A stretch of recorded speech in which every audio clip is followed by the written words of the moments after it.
자, 오늘 체인지 두 번째 말씀입니다. 나는 왜 안 변할까?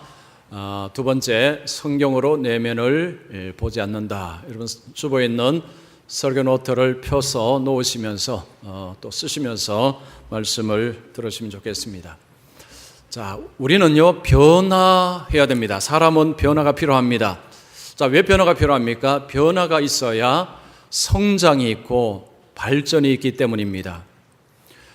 우리 모두는 성장을 원하고 발전을 원합니다. 성장하는 삶, 발전하는 삶은요 모든 사람이 원하는 것입니다. 근데 성장과 발전을 위해서 반드시 필요한 과정이 변화입니다. 변화. 자, 변화를 거부하면, 변화를 싫어하면 결국은 인생에 성장과 발전이 없습니다. 자, 우리 인생에 그래서 반드시 변화가 일어나야 됩니다. 한 아이가 태어나서 자랄 때에 변화가 일어나지 아니하면 성장이 되지 않는다는 것을 말합니다. 그러면 빨리 병원에 가서 왜 성장하지 않는지, 왜 변화가 일어나지 않는지 진단을 해야 합니다. 한 사람이 태어나서 육적으로 정신적으로 이렇게 성장을 해나가고 성장을 위해서 변화가 필요하듯이 영적인 삶에도 똑같은 원리가 적용이 됩니다. 자, 영적인 삶에도 변화가 필요합니다. 왜냐하면 성장과 성숙을 향해서 나아가야 되기 때문입니다. 예수님께서 요한복음 3장에 니고데모에게 사람이 거듭나지 아니하면 하나님 나라를 볼 수 없느니라 라는 말씀을 하셨습니다. 거듭난다는 것은 다시 태어나는 것을 말합니다. 그때 니고데모가 내가 어머니의 태 속에 다시 들어가서 나와야 됩니까? 라고 물었습니다. 예수님 말씀하신 거듭난다는 것은 영적인 재출생입니다. 영적인 출생이죠. 중생이라고 부르기도 합니다. 자, 예수를 믿는다는 것은 중생을 한 것입니다. 영적으로 죽어있던 삶이 영적으로 살아난 것입니다. 이 땅에 태어난 사람은요, 자연적으로 모든 사람이 영적으로 다 죽은 상태로 태어납니다. 하나님을 알지도 못하고 하나님을 부르지도 않습니다. 자, 하나님의 은혜로 하나님을 알게 되고 예수님을 믿게 될 때 이 상황을 계속해서 성장을 했다 이렇게 부릅니다. 자, 거듭난 인생은 계속해서 성장을 향해서 나가야 됩니다. 자, 성장의 목표, 변화의 목표가 무엇입니까? 예수님입니다. 자, 예수님이 우리가 성장해야 될 목표입니다. 에베소서 4장 13절 보십시오. 자, 우리가 다 하나님의 아들을 믿는 것과 아는 일에 하나가 되어 온전한 사람을 이루어 그리스도의 장성한 분량이 충만한 데까지 이르리니. 자, 하나님을 믿고 알고 함으로 우리는 계속해서 자라납니다. 자라나는 목표는 예수님입니다. 예수님처럼 변화되는 것이 하나님께서 우리에게 원하시는 것입니다. 자, 그러면 왜 우리가 예수님을 닮아가야 될까요? 예수님은 하나님의 완벽한 형상이기 때문입니다. 성경에 보면 예수님을 그는 보이지 않는 하나님의 형상이시다라는 말씀이 나옵니다. 인간을 하나님이 만드실 때 하나님의 형상으로 지으셨습니다. 하나님의 형상으로 지었다는 것은 사람을 통해서 하나님의 영광이 보여지는 것입니다. 그러나 인간이 범죄함으로 그 형상이 깨어졌습니다. 깨어졌기 때문에 인간은 하나님의 영광을 비추지 못합니다. 이런 가운데서 하나님이 저와 여러분들을 예수 안에서 부르실 때에 우리에게 한 가지 지점을 정하시고 우리를 부르십니다. 그 지점이 뭐냐 하면 예수님을 닮는 것입니다. 여러분 로마서 8장 29절 보십시오. 하나님이 미리 아신 자들로 또한 그 아들의 형상을 본받게 하기 위하여 미리 정하셨으니. 자, 하나님께서 우리를 부르셨을 때 하나님은 선택하시고 부르시고 그리고 우리를 예수를 본받게 하도록 예수님을 닮게 하는 자로 우리를 만들어가는 일을 계속해서 해 나가신다 하는 것이 하나님의 뜻이다라는 말씀입니다. 그래서 예수를 믿는다는 것은 영적으로 다시 태어나는 것이고 예수를 믿어서 삶을 살아간다는 것은 계속해서 성장을 해 나가야 하는 의무, 책임을 가지고 있습니다.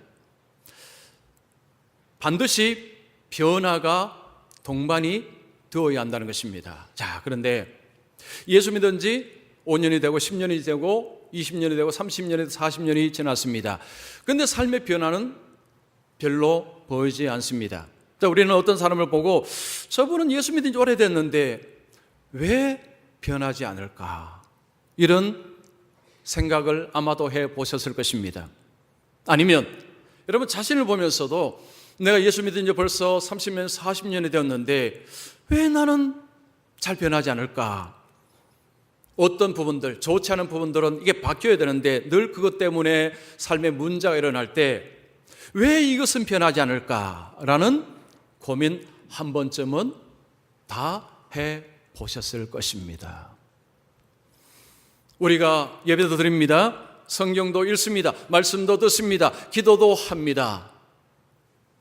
그런데도 변화가 잘 일어나지 않는다면 뭔가가 문제가 있다는 것입니다.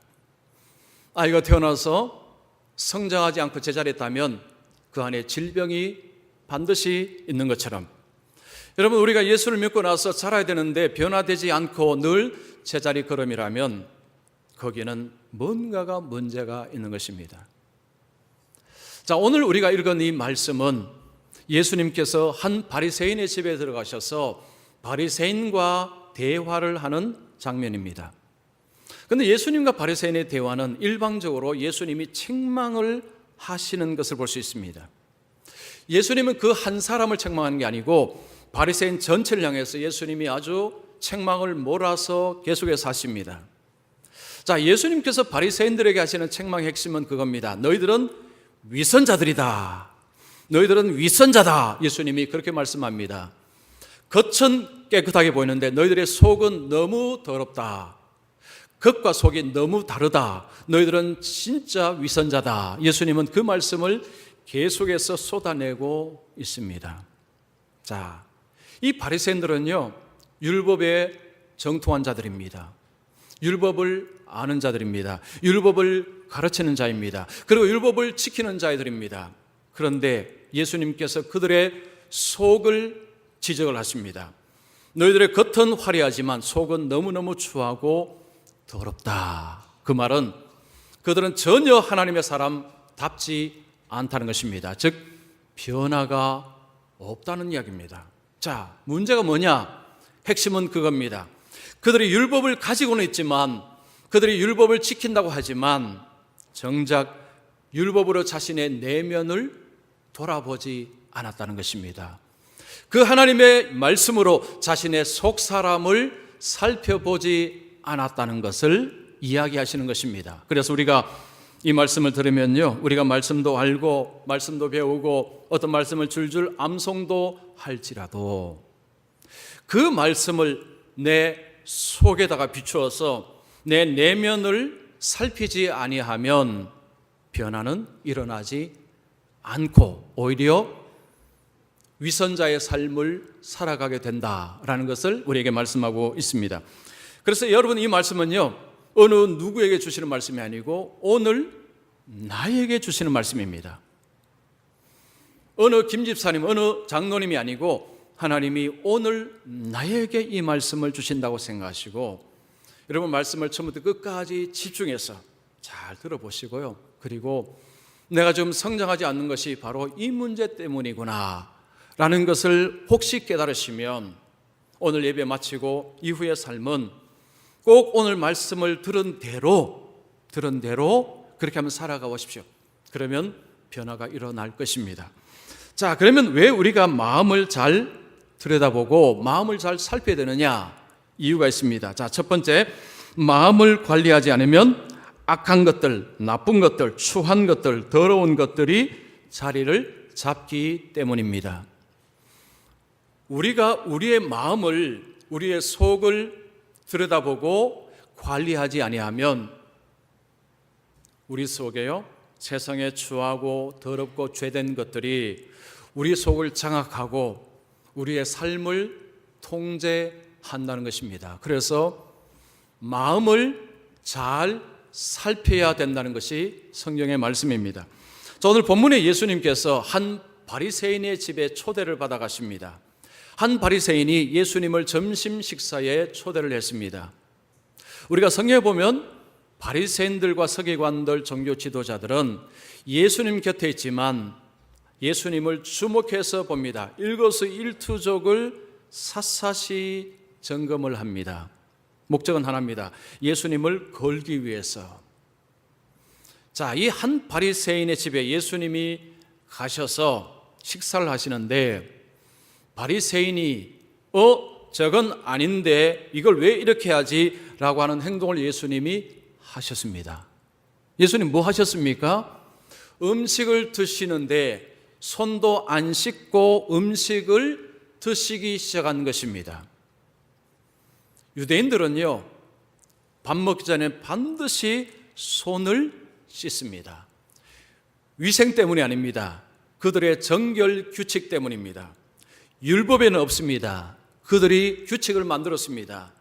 규칙을 만들어서 밥 먹기 전에는 손을 씻는다. 그들이 정한 정결 규칙입니다. 모든 유대인들은 밥을 먹기 전에 손을 씻습니다. 그런데 예수님이 밥을 먹기 전에 손을 안 씻었습니다. 자, 여러분, 예수님께서 정결 규칙을 몰랐을까요? 알고도 일부러 안 했을까요? 알고도 일부러 안 하신 것입니다. 이것은 율법 조항이 아닙니다. 율법 조항 같으면 예수님이 지키셨죠. 예수님은 모든 율법을 지키셨습니다. 그건 율법이 아니었습니다. 그들이 만든 법이었습니다. 그들이 만든 규칙이었습니다. 예수님은 지키지 아니하시며 그들에게 하시고자 싶어 하는 말씀이 있었습니다. 그 말씀을 쏟아내십니다. 자, 예수님께서 한 바리새인을 보고서 그가 이상히 여기는 것을 아시고 바리새인에게 말씀합니다. 그리고 이 바리새인뿐만 아니고 전체 바리새인을 대상으로 예수님께서 말씀합니다. 자, 39절을 보십시오. 주께서 이르시되 너희 바리새인은 지금 잔과 대접의 겉은 깨끗이 하나 너희 속에는 탐욕과 악독이 가득하도다. 자, 한 바리새인, 그리고 바리새인 전체를 향해서 예수님께서 뭐라고 말씀합니까? 너희들은 겉모습은 깨끗한데 너희들의 속은 너무너무 더럽구나, 추하구나, 악하구나. 예수님이 그런 말씀을 하시는 것입니다. 겉과 속이 너희들은 달라도 너무 다르다는 것입니다. 조금 다른 게 아니고요, 너희 바리새인들은 겉하고 속이 어쩌면 이렇게 다를 수가 있느냐, 너무 다르다는 것을 예수님이 말씀합니다. 여러분, 그 당시에 바리새인들은요, 백성들에게 존경을 받는 지도자들이었습니다. 그들은 말씀을, 율법을 암송하고 율법을 가르치는 자들이었습니다. 보통 백성들이 하나님께 예배를 드리고 기도를 할 때에 의문사항이 있으면 바리새인들에게 와서 물었습니다. 바리새인님, 이거 어떻게 해야 됩니까? 이건 어떻게 해야 됩니까? 하면 바리새인이 일일이 그들에게 가르쳐 주었습니다. 즉, 바리새인은요, 유대인들에게 엄청난 영향력을 가진 자들이었습니다. 말씀을 가르치는, 어떻게 보면 그들의 지도자들이었습니다. 자, 그런데 예수님께서 이 바리새인을 향해서 너희들의 겉은 멀쩡하고 깨끗한 것 같은데 너희들의 속은 전혀 반대구나, 탐욕이 가득하고 악독이 가득하구나, 추하고 더럽고 먼지나고 때가 꽉 끼어 있구나. 예수님이 그 말씀하신 것입니다. 자, 이 말씀을 통해서요, 마음이라는 것이 도대체 뭐냐, 우리가 한번 생각해 볼 필요가 있습니다. 겉과 속이 다르다라고 하셨는데, 자, 그러면 이게 마음이라는 것이 도대체 뭐냐, 이걸 우리가 먼저 이해할 필요가 있습니다. 여러분, 마음이라는 것은요, 성경에서 이 감정의 처소라고 이야기합니다. 감정의 처소. 즉, 마음에서 기쁨, 슬픔, 이런 것들이 이제 막 나타나는 것입니다. 성경에 보면 이런 말씀이 있습니다. 너희 마음에 근심이 가득하였도다. 내 마음에 기뻐하는 것, 기뻐하였고, 마음에서 기뻐하고, 마음에서 슬퍼하고, 마음에서 근심하고, 즉 감정들이 마음에서 일어납니다. 또 하나 이 마음이라는 것은요, 사람의 행동을 결정하는 것, 도덕적인 것들 아니면 하나님의 뜻을 결정할 때 거기에서 내리는 것입니다. 그래서 하나님께서 말씀을 주실 때 하나님은 우리의 어디에다가 말씀을 주시느냐 하면 마음에 말씀을 주십니다. 여러분 히브리서 8장 10절 보십시오. 내 법을 그들의 생각에 두고 그들의 마음에 이것을 기록하리라. 자, 하나님께서 말씀을 주실 때 우리의 마음에 기록을 한다고 말씀합니다. 하나님은 말씀을 우리의 마음에 새긴다고 말씀합니다. 우리의 마음속에 말씀이 새겨져 있을 때에 그 말씀이 우리의 삶을 지도하고 우리의 삶을 통제하고 우리의 삶을 행하도록 만든다는 것입니다. 결국은 마음에서 슬프고 힘들고 괴롭고 하는 것들, 그리고 사람이 행동하는 것들, 이런 것들이 전부 마음에서 결정이 된다는 것입니다. 그래서 성경은 우리에게 마음을 지키라고 말씀합니다. 여러분 잠언 4장 23절 보십시오. 모든 지킬 만한 것 중에 더욱 내 마음을 지키라. 성경은요 우리에게 너 마음을 지키라고 이야기합니다. 여기서 지킨다는 것은 군인이 성을 지키는 것을 말합니다. 월드컵 경기 지금은 하고 있지만 우리와는 별 상관이 없게 되었습니다. 자, 축구를 볼 때요 우리나라 선수들이 축구를 할 때 수비수들이 그 상대방이 공격을 해올 때 몸으로 막 몸을 던지고 태클하고 하는 모습을 봅니다. 그러니까 우리 진영에 골이 들어가지 못하도록 막 몸으로 그냥 막는 거죠. 막지 못하고 골이 들어가면 여러분 공격수가 아무리 잘해봤자 소용없습니다. 수비는요 무조건 막아내야 됩니다. 바로 이것을 말하는 것입니다. 자, 하나님께서 우리의 마음을 지키라는 것입니다. 철저히 막으라는 것입니다. 왜냐하면 이 마음이 전쟁터입니다. 전쟁터라서요 전부 우리 마음을 장악하기 위해서 온갖 것들이 다 들어온다는 것입니다. 우리의 마음 속에는요 하나님의 은혜의 역사도 일어나지만 사단의 역사도 일어납니다. 죄의 역사도 일어나는 것이 우리의 마음입니다. 우리의 마음은 전쟁터입니다. 세상의 온갖 것들이 우리의 마음을 차지하기 위해서 밀고 들어온다는 것입니다. 여기서 막아야 된다는 것입니다. 자, 그런데 우리의 마음 속에 본성에 뭐가 있느냐 하면 부패성이 있습니다. 부패성. 사람은 죄인인지라 죄인은 부패했습니다. 타락했습니다. 부패와 타락했다는 것은 죄와 친근하다는 것을 말합니다. 그래서 우리가 우리의 마음을요 그냥 방치를 해버리면 우리 마음 속에 자리 잡고 있는 부패성이 세상의 죄된 것들과 딱딱 소리치고 잘 맞이한다는 것입니다. 즉 세상의 유혹이 올 때요 우리의 부패성은 어서 오시옵소서, 어서 오시옵소서, 당신이 와야 내 인생에 재미가 있습니다 하면서 세상의 유혹들, 세상의 재미있는 것들을 들어오잖아요. 그러면 부패성은 마치 자석처럼 딱딱 붙여서 받아들인다는 것입니다. 이것이 죄성입니다. 모든 사람은 이 죄성이 있기 때문에요 세상에 재미와 즐거움들이 들어오면요 이걸 쉽게 거부를 못합니다. 그것을 받아들이는 것을 더 잘 합니다. 여러분 성경에서 다윗은 하나님의 마음에 합한 자였습니다. 그런데 그 다윗이 무슨 죄를 저질렀습니까? 간음죄를 저지르고 자기 신하를 죽이는 살인죄를 저질렀습니다. 하나님의 마음에 합한 자라는 다윗도 자기 마음을 잘 몰랐던 거죠. 그 속에 있는 부패성이 그로 하여금 엄청난 범죄를 저지르게 했습니다. 여러분 누구든지요 다윗도 그랬다면 저와 여러분은 두말할 필요가 없습니다. 여기에는 예외가 없습니다. 우리의 마음은 전쟁터이고요 우리 마음 속에는 온갖 것들이 들어와서 우리의 마음을 장악할 수가 있습니다. 우리가 방치하게 되면 내 마음을 신경을 쓰지 않게 되면요 세상 말로 그냥 마음 가는 대로 사시면 세상의 온갖 쾌락과 즐거움이 우리 속에 들어와서 자리를 잡게 됩니다.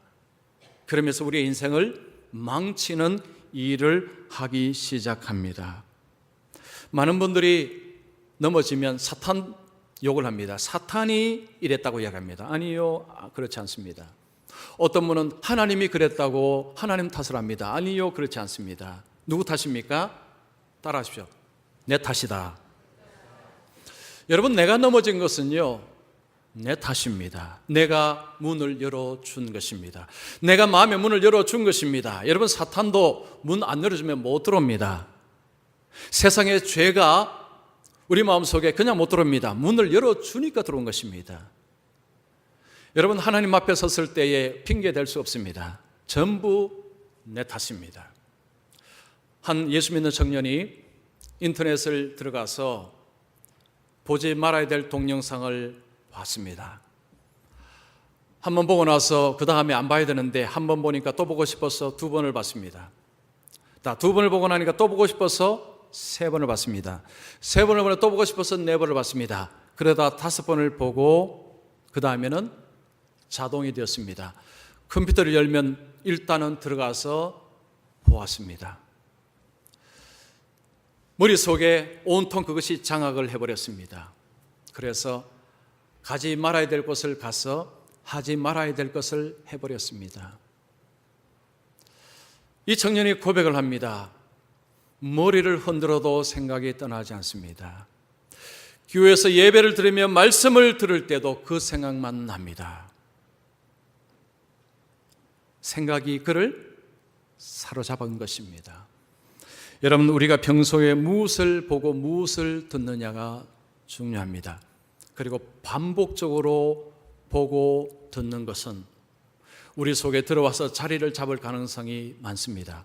어떤 심리학자가 그런 이야기 했습니다. 사람의 마음속에는요, 하루에도 수만 가지 생각이 왔다 갔다 한답니다. 대부분의 생각은 그냥 왔다가 지나가 버립니다. 그런데 어떤 생각은 들어와서 자리를 잡기 시작한다는 것입니다. 어떤 생각일까요? 반복적으로 하는 생각들. 계속해서 1번, 2번, 3번, 4번 생각하고 또 생각할 때 그것은 우리의 마음속에 자리를 잘 잡습니다. 그래서 우리가 여러분 매일매일 살아갈 때에 우리가 무엇을 보고 무엇을 반복해서 듣는가 참 중요합니다. 공부하는 학생들에게는요, 기억을 잘하기 위해서는 어쨌든 반복이 중요하다고 그러죠. 자, 그런데 영적인 것에 들어오면요, 이게 나쁜 것을 반복해서 듣고 보고 하면 그게 어느 사이에 우리 속에 들어와서 우리를 장악하고 내 마음을 장악해서 우리의 삶을 통제하기 시작합니다. 여러분, 마음을 방치하게 되면 깨끗한 상태로 있는 것이 아닙니다. 우리의 마음에는 부패성이 있기 때문에 그런 죄된 것들을 불러들입니다. 문을 잘 열어줍니다. 우리가 바쁘게 사는 것 물론 필요하고 또 삶이 바쁜 것은 잘못된 것이 아닙니다. 그런데 바쁜 삶 속에서 내 마음이 지금 무엇을 추구하는지는 아셔야 됩니다.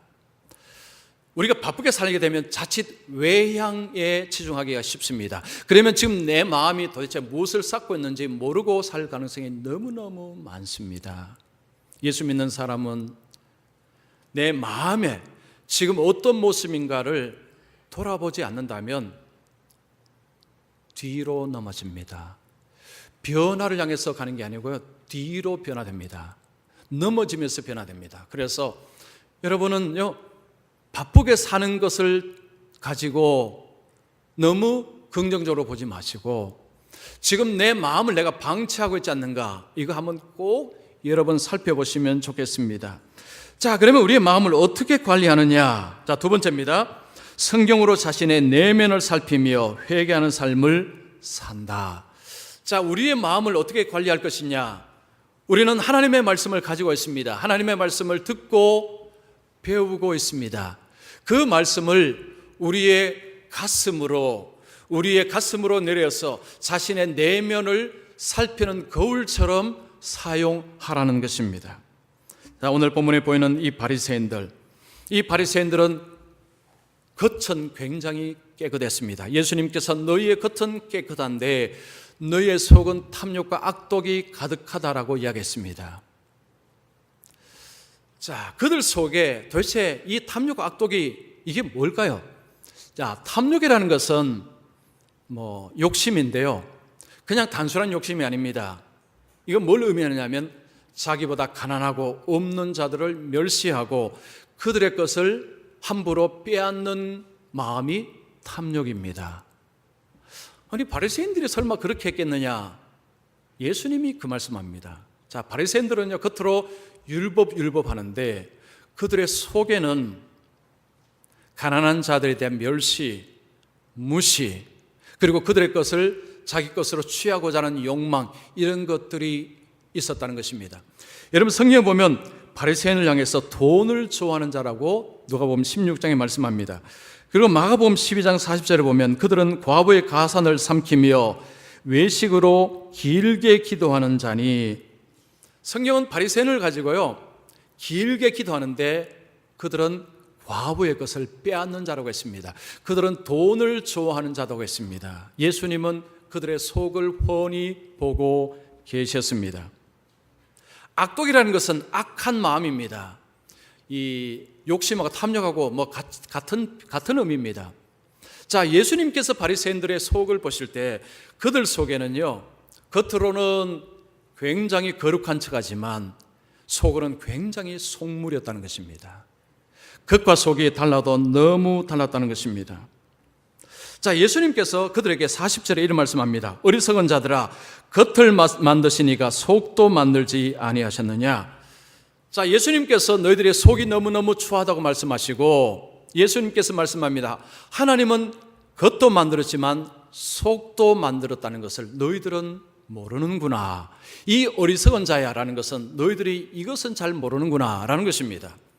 그들은 겉을 잘 꾸미면 사람들에게 하나님 앞에서 이것은 인정받는다고 생각하는데 정작 그 안에 속사람, 그 안에 내면, 그 안에 마음을 어떻게 관리하는 데는 전혀 신경을 하지 않았다는 것입니다.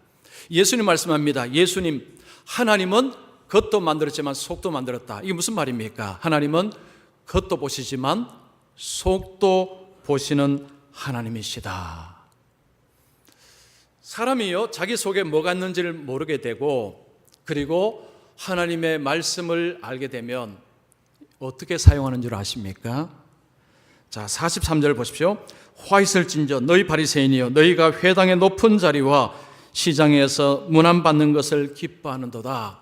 이들은 율법의 전문가들입니다. 율법을 지킨다고 하는 사람들이었습니다. 그런데 그들은 율법을 가지고 어디에 사용하고 있습니까? 그들이 율법을 가르치고 율법을 암송하고 율법을 지킨다고 하는데 목적이 무엇입니까? 예수님이 그들의 목적을 알려주십니다. 회당에서 저 높은 자리에 올라가기 위해서. 그들이 회당에 가면 사람들이 아이고 바리새인님 저 높은 곳에 앉으십시오. 그래야지 하고 높은 자리에 앉는 것을 당연히 여겼습니다. 그리고 시장에 갑니다. 사람들이 온통 그 앞에 고개를 숙입니다. 존경한다는 것이요. 자, 바리새인들이 율법으로 뭘 하고 있습니까? 자기 존경받기 위한 수단으로, 자기 명예를 올리기 위한 수단으로 율법을 사용하고 있다는 것입니다. 그래서 그들은 그 율법을 통해서 겉모습은 굉장히 화려하게 잘 꾸몄습니다. 그런데 그 목적이 사람들에게 인정받고 사람들에게 존경받고 사람들에게 과시하는 것일 뿐이었다는 것입니다. 여러분, 우리가 그럴 수 있습니다.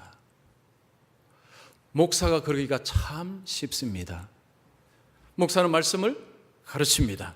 말씀을 연구합니다. 말씀을 잘 가르치면 사람들이 칭찬합니다.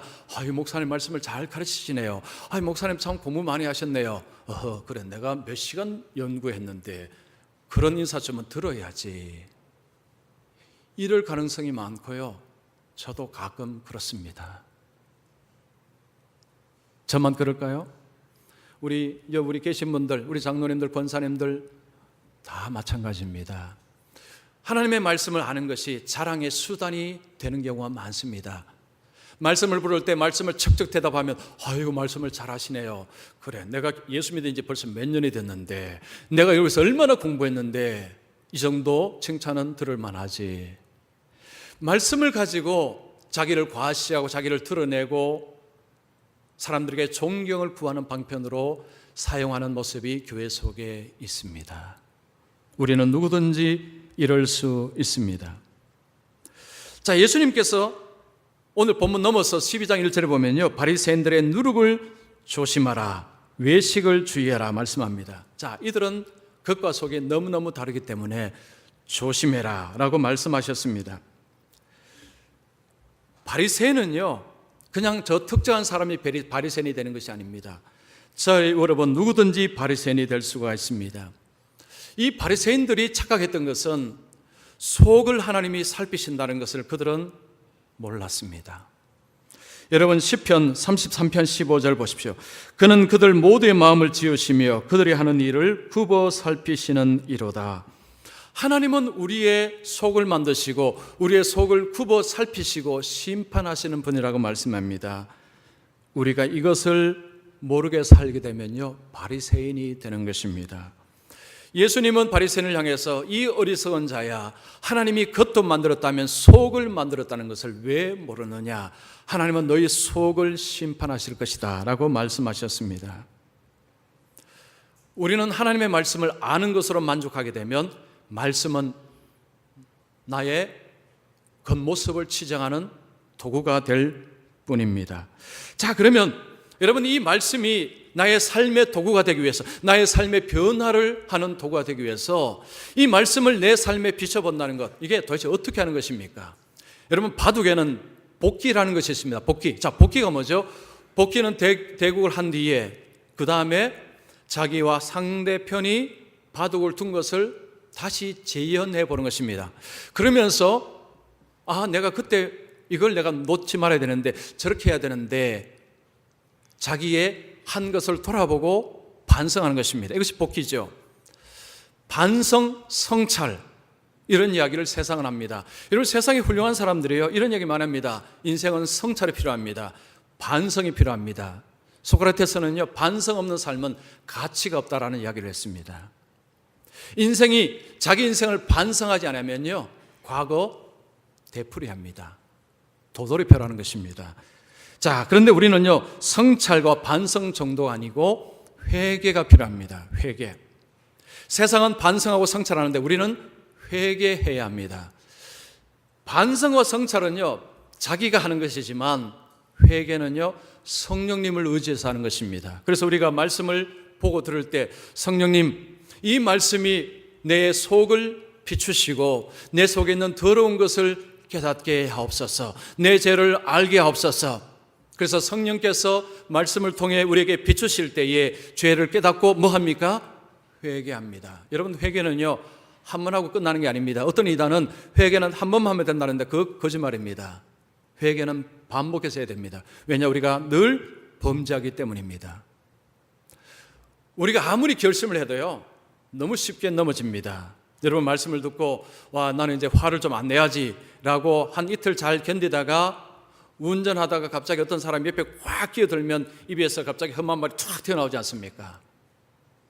내가요, 결심하고 하지만 그 결심 이틀 3일 가기가 어렵습니다. 그래서 작심삼일이라고 그러죠. 자, 어떤 분은 이런 재미있는 표현을 썼습니다. 태양을 그 자리에 멈추게 하고 강물을 거슬러 흐르게 하는 일이 우리 힘으로 마음을 다스리고 바로잡는 일보다 훨씬 더 수월하다. 태양을 멈추게 하고 강물을 거꾸로 흘러가게 하는 것이 내 마음을 잡는 것보다 더 쉽다고 했습니다. 여러분, 태양 멈추는 것은 불가능합니다. 이게 무슨 이야기입니까? 내가 내 마음을 잡는다. 난 이제부터 내가 내 마음을 잡고서 결심대로 산다. 포기하라는 이야기입니다. 못합니다. 우리는 그런 능력이 없습니다. 자, 그래서 우리는요, 성령님을 위해서, 하나님을 의지해서, 하나님 나를 바꾸어 주시옵소서, 내 속을 알게 하여 주시옵소서 라는 기도가 필요한 것입니다. 자, 그러면 우리가 하나님의 말씀을 우리 속에 비출 때에 이 두 개가 있는가를 봐야 됩니다. 이 두 개가 뭐냐? 예수님께서 42절에 말씀합니다.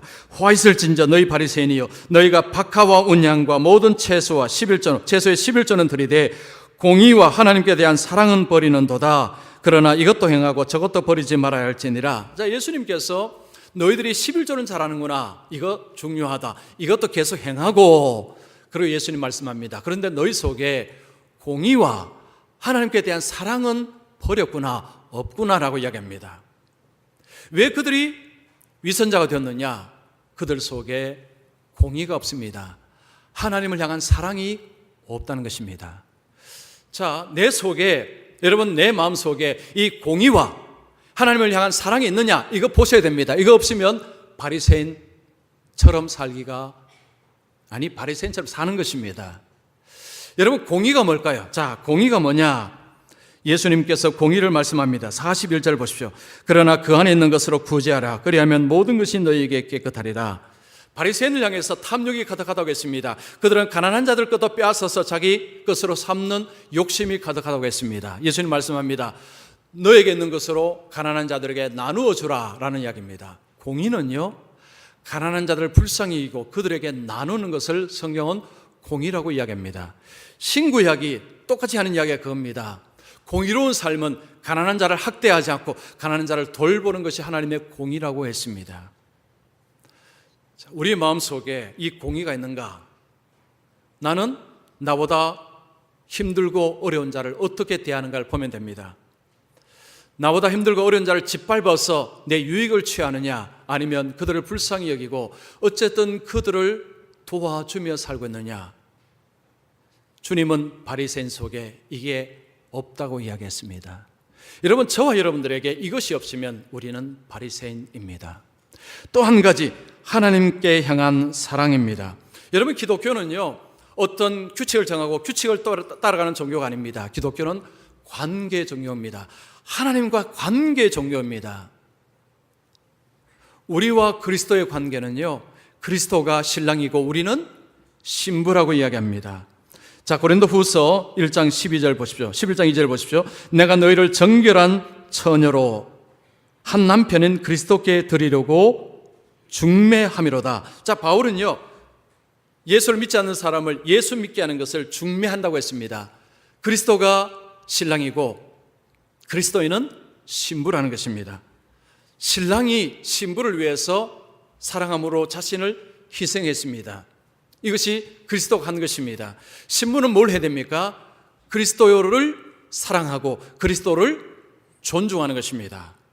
이것이 하나님을 향한 사랑입니다. 자, 저와 여러분 속에 하나님을 향한 이 사랑이 있는가?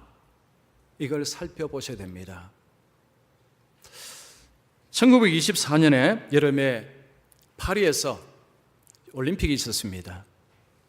이 올림픽 때 영국의 한 육상 선수가 있었습니다. 이 선수는 100m 금메달 1순위였습니다. 나가면 금메달 딴다고 하는 사람이 있었습니다. 이름이 에릭 리델입니다. 에릭 리델. 자, 이 사람이 이제 올림픽 경기를 갔는데 100m 경기 언제 하는 걸 보니까 그날이 주일이었습니다. 그래서 리델이 나는 주일날은 경기에 뛰지 않겠습니다 하고 포기를 선언했습니다. 그러자 이 영국 국민들이요, 난리가 났습니다. 비난을 합니다. 심지어는 왕까지 와서 설득을 합니다. 경기를 뛰라고 이야기합니다. 소신을 굽히지 않았습니다. 에릭 리델이요, 나는 뛸 수 없습니다 하고 포기해버렸습니다. 금메달 날아갔습니다. 그 이후에 400m 경기가 있었는데 영국의 한 선수가 뛰기로 되어 있었는데 그 선수가 부상을 입었습니다. 에릭 리델이 자기가 그걸 좀 뛰도 되냐고 물었습니다. 허락을 했습니다. 그래서 400m 경기를 하는데 이제 준비를 하는데 어떤 사람이 그에게 쪽지를 하나 줍니다. 쪽지에 기록된 것이 사무엘상 2장 30절입니다. 자, 여러분 설교노트 보시고요. 우리 한번 같이 읽겠습니다. 나를 존중히 여기는 자를 내가 존중히 여기고 나를 멸시하는 자를 내가 경멸하리라. 이 쪽지를 에릭 리델에게 준 것입니다. 그것을 보았습니다. 그리고 그가 400m를 뛰었습니다. 바깥 레인에서 뛰었다고 합니다. 좀 불리한 위치인데, 그런데 1등을 하고 세계 기록을 깨고 올림픽 기록을 깼습니다. 근데 중계를 하는데요, 중계하는 아나운서가 이런 표현을 썼답니다. 그 에릭 리델이 달리는 거 보고 저건 사람의 속도가 아니다라고 했다고 합니다. 자, 그가 금메달 따자 그를 욕했던 여론이 잠잠해졌습니다. 그리고 에릭 리델을 칭찬하기 시작했습니다. 자, 그는 그 다음에 중국 선교사로 갔습니다. 선교사로 18년 동안 중국에서 섬기다가 나중에 2차 대전 때에 일본군에 의해서 수용소에 가서 거기서 이 마지막을 거기서 삶을 이제 하나님의 부르심을 받았습니다. 이 사람의 일대기가 나온 영화가 불의 전차죠. 불의 전차입니다. 자, 보십시오. 이 에렉 리델이 주일날 왜 경기를 안 했습니까?